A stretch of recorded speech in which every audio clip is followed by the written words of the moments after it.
Mga kapatid, meron pong tatlong uri ng tao na nabubuhay sa mundo na sinabi ni Albert Einstein. At tingnan po natin kung nasaan po tayo dito. Sa una, weak people, revenge. Sila yung mga tao na ang palaging gusto at hangarin ay makapaghiganti. Ang sabi ng Biblia, akin ang paghihiganti, ako ang gaganti, ang sabi ng Panginoon. Pangalawa, mga kapatid, strong people forgive.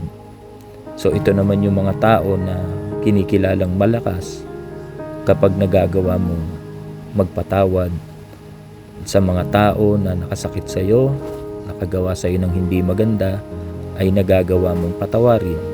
Sinasabi rin naman ng Biblia na kung pinatatawad ninyo ang mga taong nagkasala sa inyo, ay patatawarin din po kayo ng inyong amang nasa langit.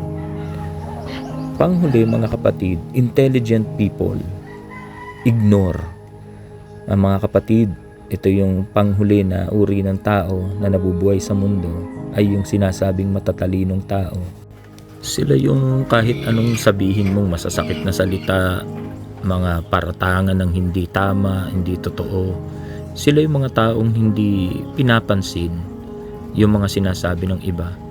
Kasi nga may nabanggit din sa Biblia, ang kahinahunan ay pagpapakita ng katalinuhan. Ang hindi pagpansin sa masamang ginawa sa kanya ay kanyang karangalan. Kaya naman sa tatlong uri ng tao na binanggit po dito, nasaan po tayo?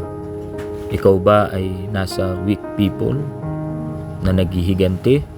O ikaw ba ay nasa strong people na nagagawa mong magpatawad? O ikaw ba ay intelligent people na hindi mo na pinapansin yung mga bagay na nagawa sa iyo?